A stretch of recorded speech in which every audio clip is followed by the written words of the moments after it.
Mike's good. All right, man.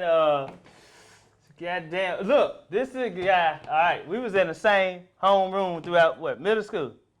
Yep. All right, so I used to cut my hair. I used to try to cut my hair, and I used to fuck it up. And I used to have to cut my hair bald.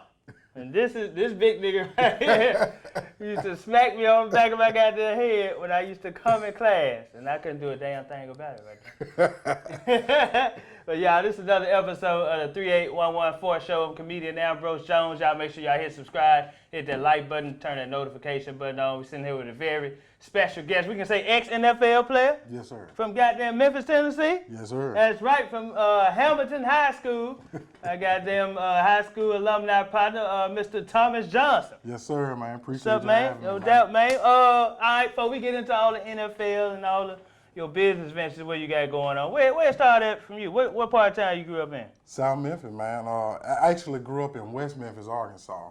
I didn't know that. Yeah, a lot of people don't know that. I came to Memphis when I was about 11 years old. So 1991-ish is when I moved to South Memphis. Okay. South Memphis was an upgrade from where I came from. From West Memphis, yeah. West Memphis, that was the suburbs, basically. Hold on, what was your zip code? 38114? West Memphis, I don't remember. No, over here in South Memphis. 38106. Okay, Yeah, so you were downtown. I was literally like 6 houses from Hamilton Middle. Okay. Yeah, I grew up right there on Wilson in South Park. Yeah, right there by the school. Yeah, So that's right where there. What elementary school you went to? Hamilton. Oh, you went to Hamilton Elementary, Hamilton Middle? I came to Hamilton Elementary in the 5th grade. So I was at L.R. Jackson in West Memphis before then. Mm-hmm. Then came to Hamilton in See, 5th you grade. just like me. I was from Chicago, and then we moved to Arkansas. When I came here, I think I came to Hamilton Elementary from the 5th grade. Then we went to middle school together. So we both came to Hamilton at the same Same time. We went to the grade. middle school together and the high school together. His last name Johnson, my last name Jones. So we was always in the same homeroom. Giving teachers Yeah. hell. Man. Cracking jokes all day. Man, can you tell them, bro, study hall, man, that's what we used to check all day, every day. It was nowhere you were safe at home. Nowhere safe. Hey, they used to hop on me so bad. I had to learn how to say something back, boy. And you used to slide me in real slick. Yeah, that's how I am and then now. walk off. That's exactly how I am. Everybody be like, damn, he just tell your ass Yeah, something to walk off. Man, that's good. So you went to Hamilton, man, and you graduated, 2000 with me, right? Yep.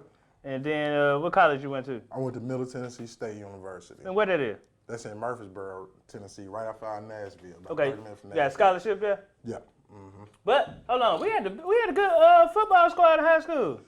No, we didn't. Oh, we did? Oh, with the basketball. We were basketball. We had a good player in good football. players. That's right. And you playing defensive tackle in No, I played linebacker and tight end in high school. high school? Yep. And I kept getting wider and wider and wider, so I moved on to defensive tackle. Man, you sure was always big, man. Yeah, He was man. always big. He was like the big bully in high school, in middle school, and I high wear school. glasses now, though, so I look like a nerd with my He glasses. was cool. He didn't take your money, but yeah, he gonna hit on you for a little bit. You know what I'm saying? So Middle State in Murfreesboro, you went there in 2000? Yep, 2000. I graduated in 2004, so I graduated in 4 years with a 2.8. I didn't even know I was intelligent because you ain't had to do no work at Hamilton. Oh, for real? Yeah, right. You was a star football player, too. No, I'm just kidding. So what you major in? Education, health, and nutrition. Okay, so you still got your, you know what I'm saying? I got my degree. I graduated in 4 years, but I still had another year eligibility in football, so I stayed another half a year and played my senior year, and I worked on my master's, but I didn't finish. Okay. Because I got picked Middle up. State, you played defensive tackle. That's when you moved defensive tackle. Mm-hmm. And then you finna graduate. You got drafted. Yep, that next year, 2005, I went to Dallas. You went to Dallas. Hold on, man. This man gonna say I just went to Dallas. Like he just drove 8 hours to Dallas. No, he went to the Dallas Cowboys. Yeah, man. From goddamn South Memphis, man, making it to the Dallas Cowboys. How was that when you got drafted, man? Man, it was like I was meant to be here because my elementary, my Pee Wee team was blue and white. My high school was Hamilton blue High and School. white. My college was blue, white, and gray, and then got picked up by the Cowboys. What round? I was actually a free agent, man. Okay. Yep, I was actually a free agent. That same year they drafted DeMarcus Ware, Chris Canty, Marcus Spears, Jay Ratliff, and they picked up Jason Ferguson. So it really was no way in hell I was supposed to make that team. For real. They had so many studs, man. But I came on and I showed my ass By the off. grace of God. They called Tommy John. Where were you when they called your name? Man, I was actually in the car with my now wife.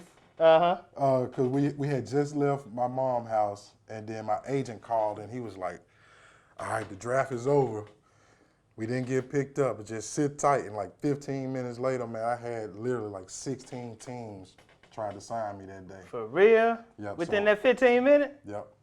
Within that 15 minutes, I had so many teams trying to get me. Because they got me for pretty much nothing because they didn't have to draft me. And Right. sad to say, you know, my background kind of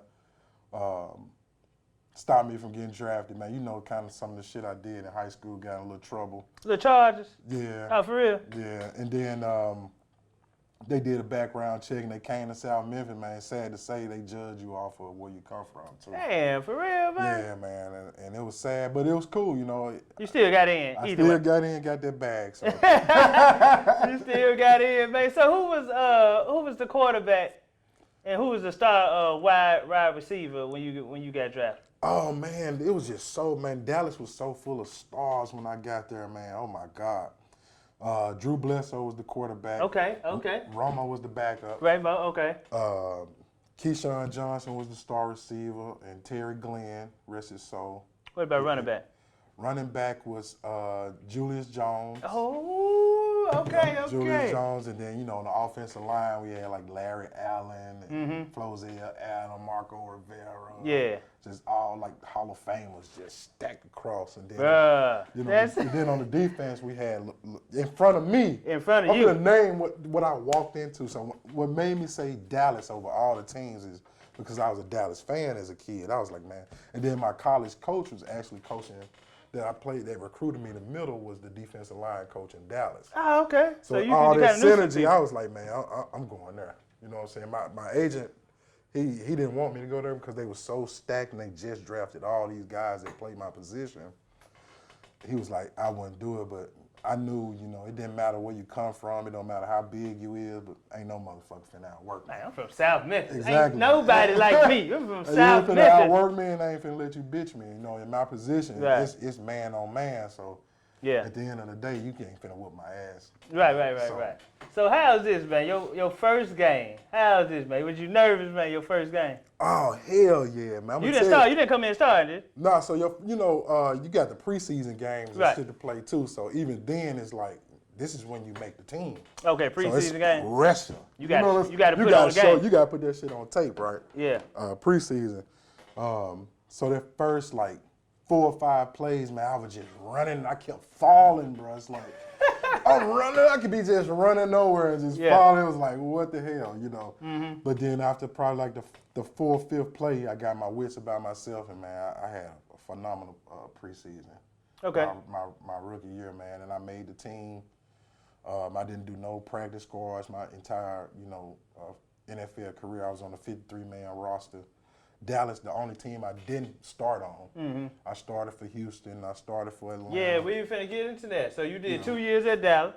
Yep, made some great relationships, man. Those guys in Dallas still some of my closest friends to this day. Oh, for real? So I loved every moment of Dallas. Dallas was off the chain. All right, so you got drafted to Houston Texans next? So Houston, Dallas tried to see if they can not pay me, of course. Right.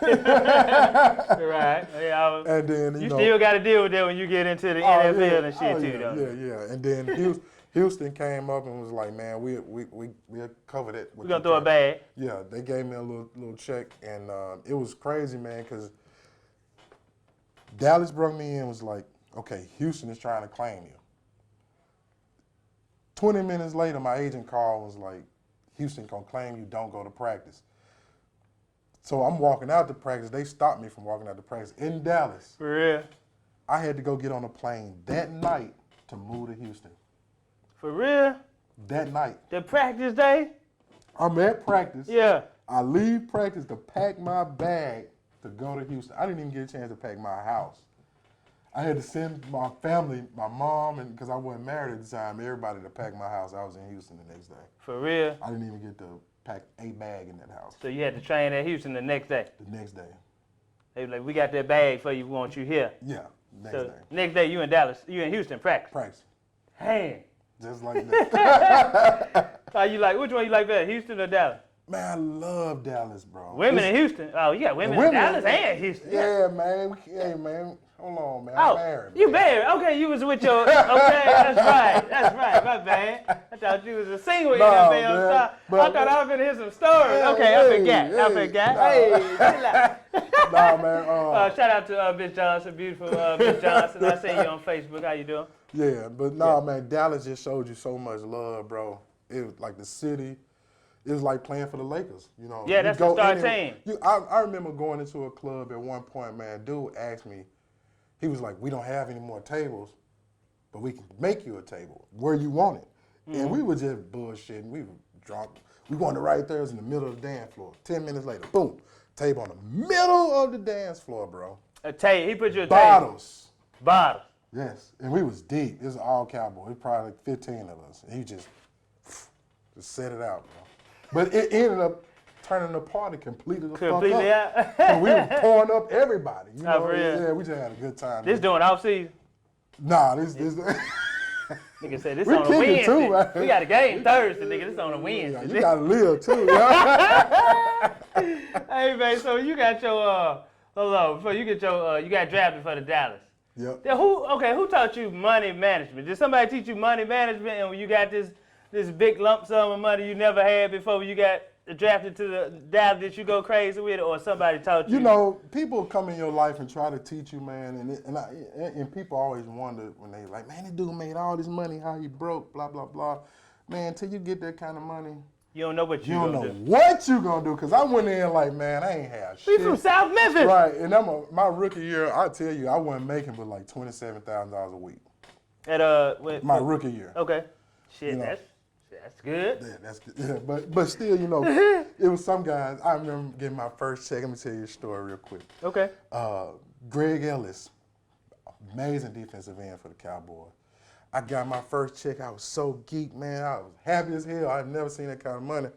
And he leaned over, looked at my check. This one we had paper check. Yeah. Telling my age now. The boy said, "Yeah, young blood, but when your check looked like this," I was like, "Go, you gotta tell her what that number is, bro." Man, boy had 560-something thousand. He was making every week. And you sitting over there with 27, like, man, let me get my little money. And I put that shit in my little payout pocket. I ain't even on the phone and put it in my back pocket. He gotta pay my check in taxes. He exactly, more. Get that to the IRS. Right. But so, yeah. So did somebody teach you, or you? No, man. People, you know, they'll teach you, man. They put. I say this to the NFL. They do a great job of putting people in front of you. Okay. So, and your agents as well to help you do that shit. But even the money that they tell you to set aside, you still got so much more. You gonna turn up. It's hard not to. So what's the craziest thing you bought? I know when you started getting more than $27,000. What's the craziest thing you bought, man? When that money started picking up. It's just been cars and jewelry. It wasn't nothing like exotic that I ever bought. What's your first big car purchase? That Lac. Lac? Cadillac, yeah. The extended Cadillac, 26s, 315. What year? This was in 2005, and that was in 2004. That's when you first made it in there. Yeah. You went on here. Look, I ain't know. You ain't waste no time. Yeah, let me get the Lac. I'm gonna tell you, and this was like week 8.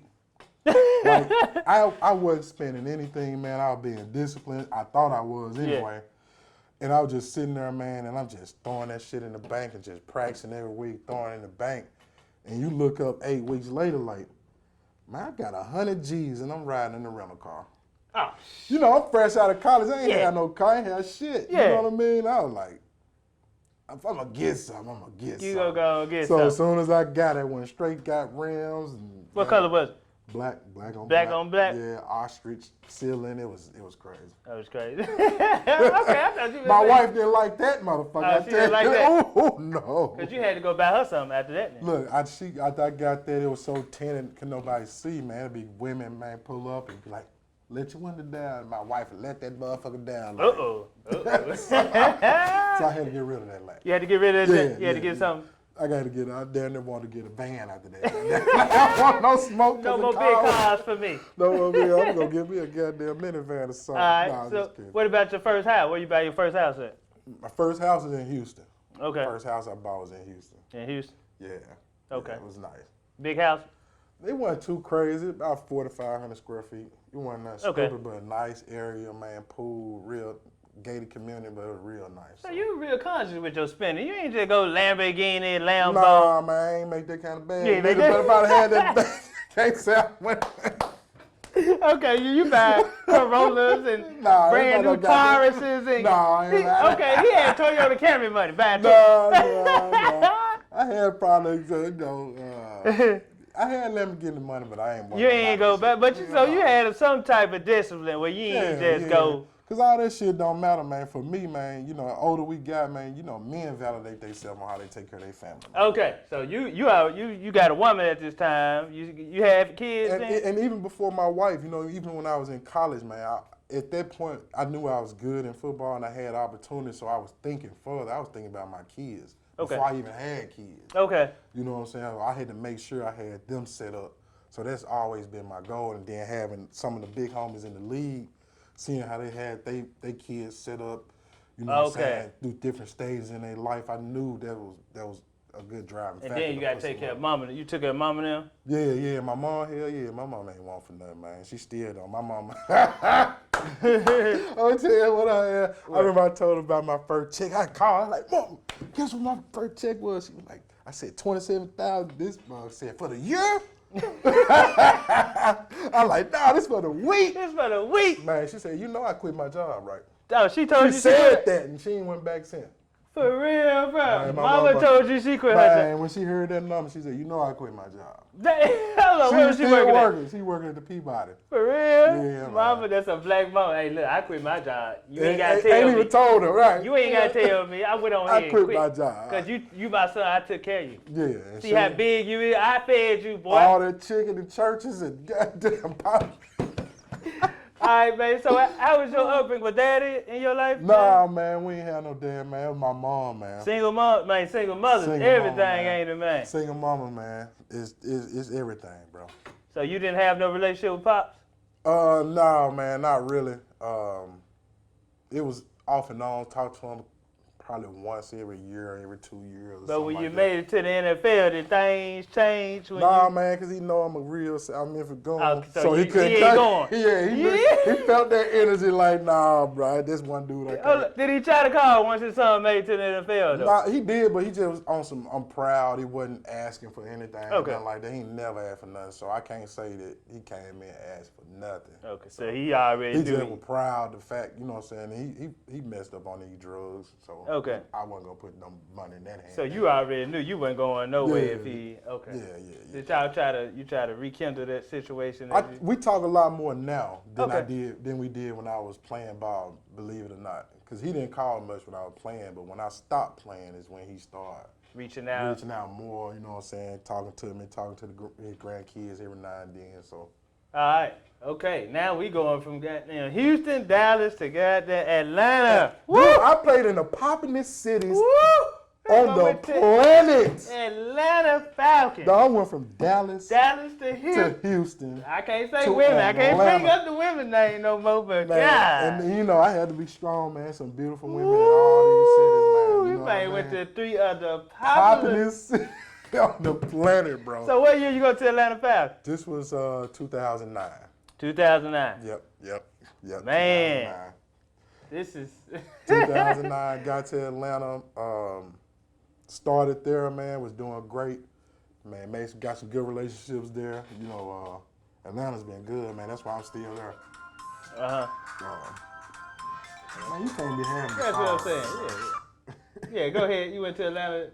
Yeah, so Atlanta was good to me, man. There's some great people down there, and it was hard to leave because there's so many black people down there doing good. This was even back in 2000. Man, they've been doing good in Atlanta since the 90s. Yeah, Atlanta. 80s. Okay. You know what I'm saying? Just to see it now, it's unbelievable. And I wanted my kids to experience this, so I stayed there. So you stayed there? Oh, that's where you still at now? So from 9? I've been there since 09. I hadn't left. Man. Yep. That's like Atlanta, like a black Hollywood. Yeah, it is. And it is. But what brings me to Memphis is my company, of course. Okay, we gonna get to that. So Atlanta, how long you was at Atlanta Falcons? I was there in 09. I retired in 2012 due to injury. Okay, dude, hurt them, hurt. You got Achilles, injured. Did yeah. you hit somebody and hurt yourself, or? Nah, man, believe it or not, I was just running and just Achilles popped, man. Wasn't nobody even near me. So, For real? yeah. Damn, was this during practice or just during the I game? was in the game. For real? Yep. And that was it? Believe it or not, the first time I heard it was against Dallas. Oh, you just kept. Yep, I just kept going on it. It was bone spur in it, and I just kept going. And that next year, it was just like. That's it? Yep. That's Time it. to hang him on up, buddy. So you went on here and retired because of the injury. Yeah. Mm-hmm. And then, okay, so now now it's like, man, okay, now I got flipped it. Now Now hustle mode kick in now, huh? No, it don't, man. People don't understand. People always say, man, how do athletes go broke, man? Dude's been doing this shit all day life. Mm-hmm.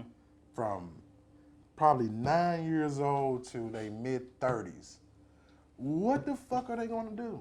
Yeah. Even if you invest, even if I got guys right now that got millions and millions of dollars, they invest in their investment, take care of them, but they still lost. Mm-hmm. Don't know what the fuck to do in life. They've unfulfilled at this point because football is all we had. Mm-hmm. So that when you walk away from the game not on your terms, that shit be depressing. Oh, man. You know what I'm saying? Yeah. Because you didn't get all the money you thought you was gonna get. Right. It get cut short. Mm-hmm. You didn't get. You ain't doing what you love to do. You ain't doing what you love to do. You hadn't accomplished all the things you set out to accomplish in your career. You know, with accolades and sacks and stats, and once that shit over, it's like, damn, what's next? And for me, man, that first 2 years was rough, bro. It was? It was rough, bro. Who held you? You had your wife there that held you together, your family? You know, I was good like that first year. It was that second year, bro, that really got me. A lot of people don't know this story, but man, I remember, you know, I was yoked, man. I was still going to the gym thinking that, you know, I still can, you know, possibly get back in if I, you know, but physically I knew I wasn't there. Mentally, I thought I could still do it. Okay. And at one point, bro, I was at the gym about to lift weights and put my earbuds in. I was geeked up, and then something inside me said, you don't have no reason to do this no more. And that was the first time I realized that I was done playing football, bro. And I went out to my truck, bro. I cried for like 2 hours. For real? You Yeah, had to let it out, huh? I had to let that shit out, man, let it go. But after that, bro, about a few months after that, I had to get on my shit, and, man, I started researching different things to do. I reached out to Pat about real estate. Me and him had some good conversations. Shout out to Pat Newman. Yeah, shout out to Pat Newman. Owner of the building. Oh, yeah. But, you know, real estate was a little bit slower than transportation as far as the income potential. Okay. And I was looking at that, too, so I got into trucking. All right, yes. That's what I was going to ask you about. So the name of your company is called? Unite Us Logistics. United Logistics. Unite Us. Oh, Unite Us Logistics. Yeah, man. Okay. Unite Us All right. Logistics. So you did your research about trucking, and you was like, this is what I want to do? Yeah, this is what I want to do, man. After I did some research, I went on and worked for a company out of South Carolina for like 6 months for free. That's to get your experience. To learn how to dispatch trucks, move them around, what to do. And then they started paying me after that because I got good at it. Right. I took them from profiting $2,000 a unit to almost $3,000 a unit. Oh, wow. Within the first 6 months of me learning how to do it. And then after that, you know, I wanted to learn more, and I wanted to do my own thing anyway. So I left them, and then I worked for another company, but I worked in safety and compliance, so I could learn another end of Man, look at you learning all ends of the business. Yeah, so I did that, and I learned safety and compliance, and then I was like, you know what? Let me see what the driver's doing. So that's when I got my CDLs, and I actually drove and taught people how to drive trucks for like 2 years. Oh, okay. So you just didn't jump in and start your business. You did your due diligence. I ain't just come in and throw no money, and I actually took like 5 years of just educating myself on this business. And then after I taught people how to drive trucks, that's when I went and bought my first truck, and I leased it on with a company out of Texas. And they started letting me dispatch myself, and I was their top grossing truck within my first 2 months of being over there. So when you lease your truck to another company, you driving? Yeah, I was driving it at the time. Okay. So that's when I started my company. I had that one truck. Okay, and you just put it on with this company? Yeah, I just put it on with another company, and I had dispatching experience, and I hated the way they dispatched me, and I asked them, can I do it myself, but I still pay them. Yeah. So I dispatched myself, and I became a top earner truck, and I stayed with them for like 8 months. And I started my own company after that, and that was in 2016. Unite Us Logistics. Unite Us And Logistics. where does that name come from? Oh, man, I'm glad you asked that, because when I first started my company, it was supposed to be me and a bunch of my friends. And That don't never work out, dude. It don't never work out. So, and you know, during that time when I was working for that company that I was leased on to, I was trying to think of names. It took me like probably 6 months to come up with the name. And my in-laws stay on a 300-acre farm, so they breed cows and got a construction company. Okay. So I'm sitting on the porch, and I'm looking at the cows. I'm like, man, them motherfuckers always together. All this land, but these flock of cows, they move everywhere together. To the water, to the where they going to eat, where they going to pee. They always was together.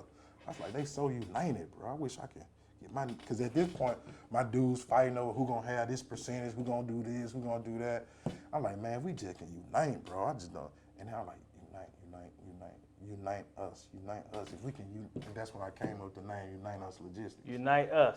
Yeah. So was you talking about? I was talking about my friends, but that shit didn't work. Out of the 5 of us, I only had one come aboard, which is PJ, James Glover. Shout out to my shout out C.E.O. to PJ. Yeah, man, he believed in the vision. He wasn't even in the transportation, but the other dudes was, and he had no clue about it, man. He just came with his life savings. Was like, bro, I believe in what you're saying.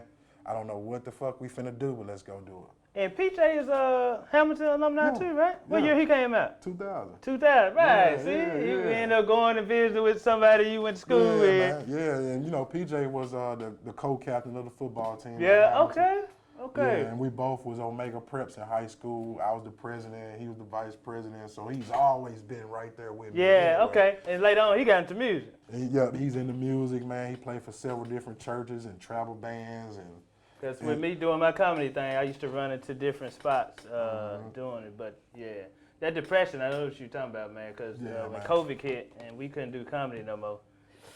Right. Shit get real, man. Boy, that shut me down. Boy, I was hurt. I was hurt for a minute. Yeah, man. I was hurt. Like you say, money cut off. You're not doing what you learned to do. Yeah, that's man. All you do. Like, what the fuck? What the fuck? But I created this, and so that's good, man. Yeah. Somebody from South Memphis, you made it to the NFL. I make it to goddamn show on NBC, Last Coming Standing, man. Proud of you too, brother. You know I always support whenever you man, yeah. When you came into town, man, I appreciate that, man. Yeah, man. Even when that special came out, I went in. Yep, I sent it to you. Yeah, you posted on what you call it? You and your wife had you and your wife's trip, man. Yeah, man. That's good, man.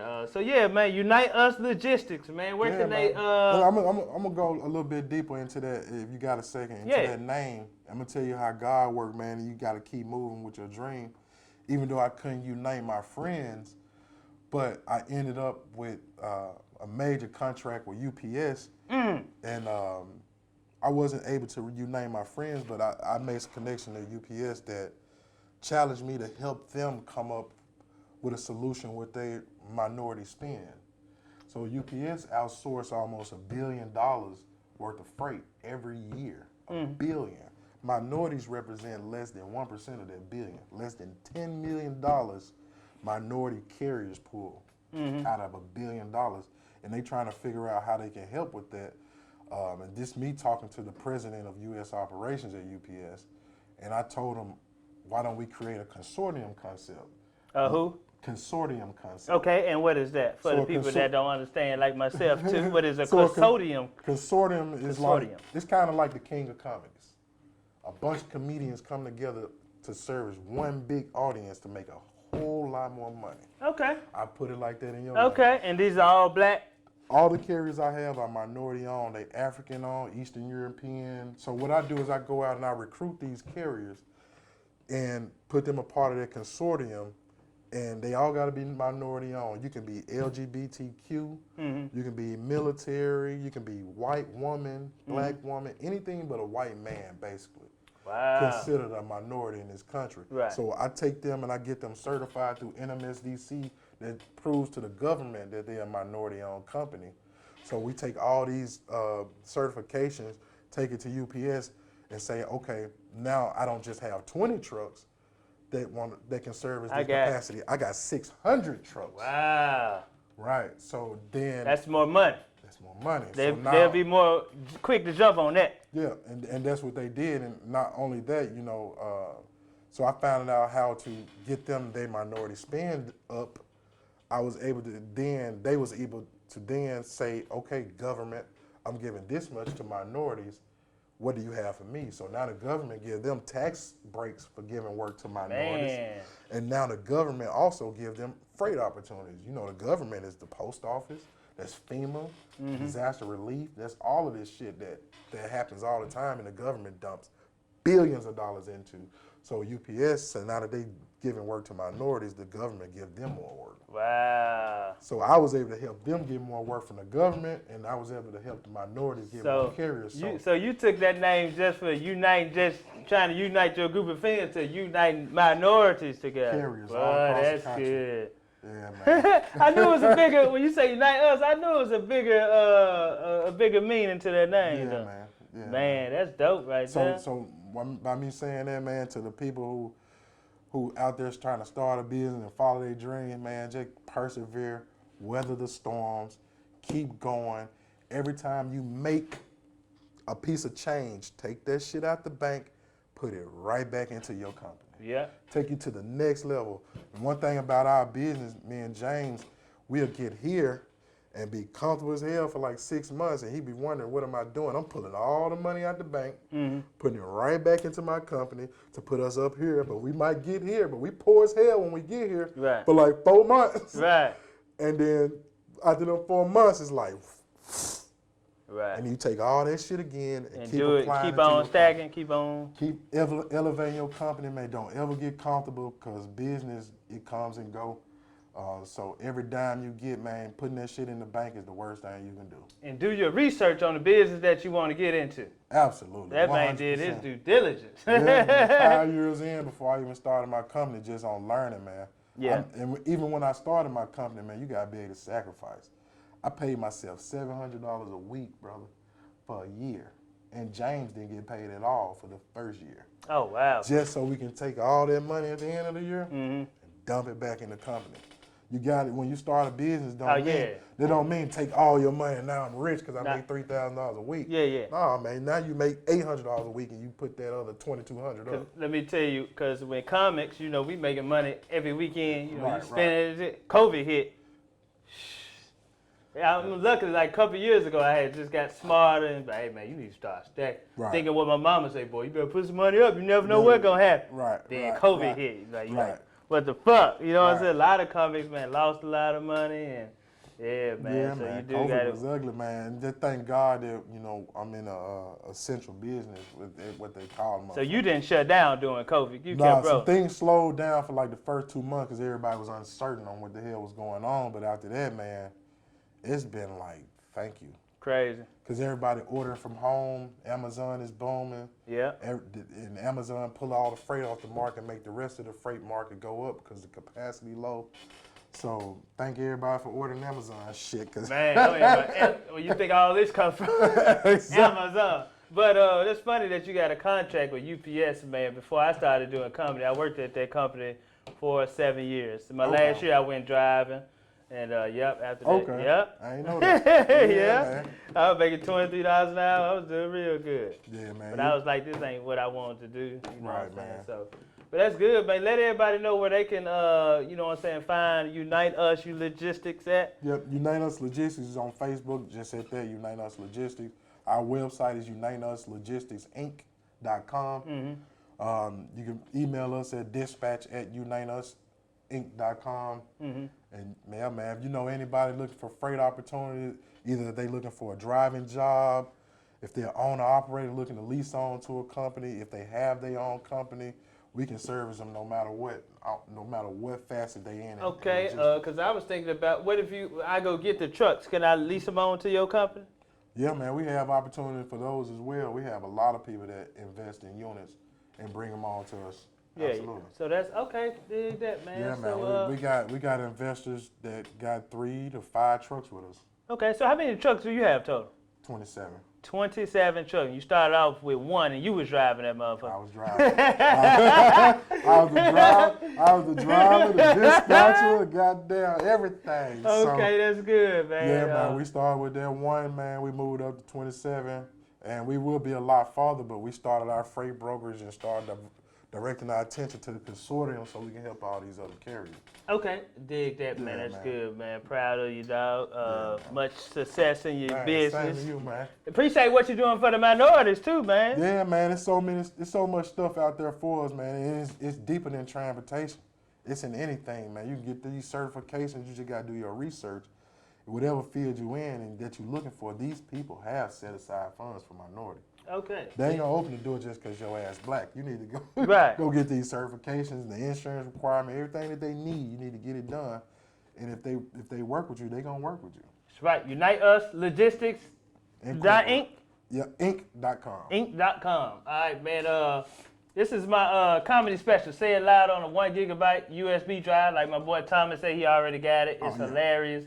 You go to my website and get it, comedianambrose.com. And these are my herbs that I created during the pandemic. This is Seamoss and Bladderwack tincture right here.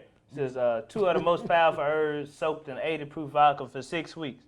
And it boosts your libido, boosts your immune system, and it aids in weight loss too. And it's a tincture, because I went to school after high school. I went to pharmacy tech. I went to Concord, became a pharmacy technician also. Okay. And yeah, man, so I don't like taking modern medication, so I did my research on herbs. Okay. And this is a tincture. You put this under your tongue, and your salivary glands take it straight to your bloodstream. I don't know about taking off from comedian, because Bill Cosby. Yeah.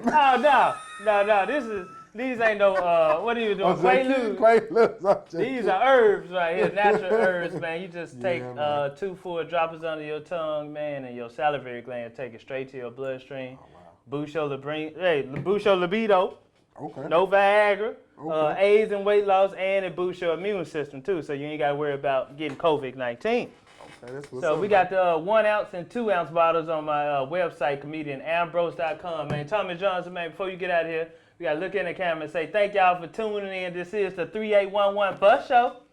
Thank y'all Thanks for tuning in. This is the 3811 Bus Show. Yeah, so you know I'm still representing Memphis. Yes, you know sir. Yes, 38114. Man, appreciate it for coming through, man. man. You and PJ. Yeah, man. Thank you, Much man. success, brother. Thank you, man. Thank you.